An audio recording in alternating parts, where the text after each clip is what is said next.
Welcome back. Now we're going to do part two. Part two is different because you're collecting your own data, and it's not 12 pieces of cake, it's 20 pieces of cake. So the first thing that you need to do is go back to this so that you can see which pieces you need to print off. So the first part you need to print off is the Slice Order Forms Part 2. It's a number of pages long, so make sure you know that going in. You also need to print off the Data Collection Part 2, 3 pages long there.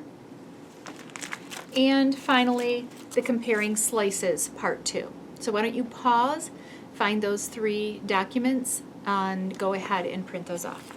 So you have all of your documents printed off. I have already done this, and I went around and did my survey because what you need to do is you need to ask 19 of your friends what kind of cake slice they would like and how they want to decorate it. Be sure to do an order form for yourself. So, of course, I did me first because I don't want to forget my cake. And if you know me at all, I have chocolate cake with chocolate frosting. And I went with flowers because they didn't have any chocolate choices for flowers. So I did mine first. And then I went and put my friends' names, or just anybody. It could be adults, it could be kids. You do need to talk to your teacher before you do this so that they know that you need to survey. Ask for what is the best time for you to do that. Show them this so that they understand what you're doing. And then go ahead and survey 19 other people. So go ahead and pause and do that, please. Okay, so your surveying is done. So now you need to take your data collection sheets. Just like we did with part 1, you're going to tally, you're going to make fractions, and then you're going to make equivalent fractions. I did that already on all of mine. Your answers will be different than mine because we did not survey the same 20 people. So I want you just to look at my first one here on chocolate cake. 8 out of 20 people that I surveyed wanted chocolate cake. So if I find an equivalent fraction of that, that would be 4/10. But that's not the fraction in its simplest form. I can make it even more simple, and I can make it 2/5. So the true equivalent fraction for that is 2/5. So make sure, please, that if you can simplify it even more, that you do so. You want the smallest fraction that you can possibly get.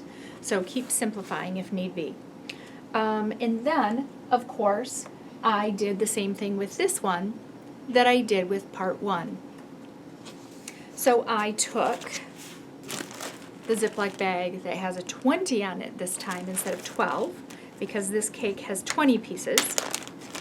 And really, if I'm going to have a party for myself with cake, I'm only going to invite 2 or 3 guests, because look at how tiny these slices are. I don't know about you, but I like my chocolate cake and my chocolate frosting. So I think I might be a little bit more selfish. So here is your little slice that everyone will get. Let me see, what do I have? 8/20. So I have to find the one that has 8. 1, 2, 3, 4, 5, 6, 7. Nope. That one is 9. 1, 2, 3, 4, 5, 6, 7, 8. So here is 8/20. So I'm going to trace that on my light brown. And then you can see that it fits perfectly there. So I'm going to write chocolate 8/20 equal 2/5. So you have your original fraction and then your smallest of your equivalent fractions. So just like you did in part 1, you'll do that for cake flavor, frosting, and sprinkles again. So why don't you go ahead and pause it and create these 3 pieces. So now you're ready to compare them. So just like you did before, you are going to look at them and you're going to look at 2 or more characteristics. So I'm going to move the camera up closer so that you can just look just right here at this, and I can show you what I did with mine. So one of course I have these blue tacked on here, but I'm just going to untack them so that you can see, because it's easier if you can move them around. So the first one I looked at was chocolate cake and chocolate frosting. So I'm just pulling off to separate them a little bit the slices of cake that had chocolate cake and chocolate frosting. So that is all of them. So I have 5 slices that have chocolate cake and chocolate frosting. So I would make a sentence that says 5/20 or 1/4 of my friends had chocolate cake and chocolate frosting. Your challenge is to do that with yours and five sentences in which you have them so that you have 2 things in common, 2 or more things in common, that you can create an equivalent fraction for. So I'm going to go ahead and put these back. And you just need to move them around. Yours won't be down at all at this point. You'll tape or you'll glue yours down once you're done with your writing your sentences, just like you did with part 1. So let me see. Here we are with data collection part 2. So go ahead and read those over and give yourself a score. You need to score yourself here. Display of characteristics part 2. Whoops, I think there we go. It's here, isn't it? It's hard for me to see. I think there's a glare off of these plastic sheets.